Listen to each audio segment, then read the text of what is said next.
তোমরা আমার চাকরিটা খাইও না, আমি মরে যাব। কথাগুলো বলতে বলতে নিজের শিক্ষার্থীদেরই পা জড়িয়ে ধরে কান্নায় ভেঙে পড়লেন এক শিক্ষক। চোখের জলে ভিজছে শিক্ষকের মুখ, থমকে গেছেন শিক্ষার্থীরা। কিন্তু একজন শিক্ষকের কেন এই আকুল আকুতি?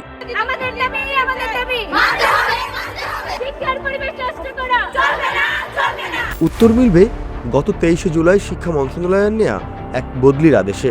গত 13ই জুলাই ক্রমসমান পানির মধ্যেও এইচএসসি পরীক্ষা নেওয়ার দায়ে কুমিল্লা সরকারি মহিলা কলেজের ভারপ্রাপ্ত অধ্যক্ষ সহ 7 শিক্ষককে বদলি করা হয়।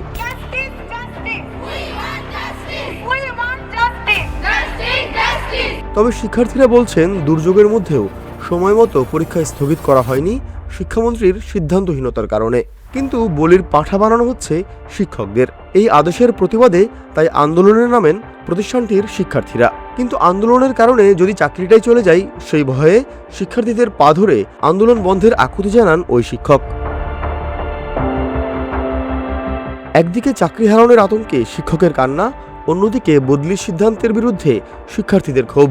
সব মিলিয়ে এক হৃদয় বিদারক পরিস্থিতির সৃষ্টি হয়েছে কুমিল্লা সরকারি মহিলা কলেজে।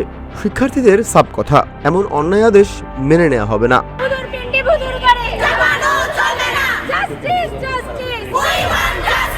আগামী 29 জুলাইয়ের মধ্যে শিক্ষকদের বদলিকৃত স্থানে যোগ দেওয়ার নির্দেশ দেওয়া হয়েছে।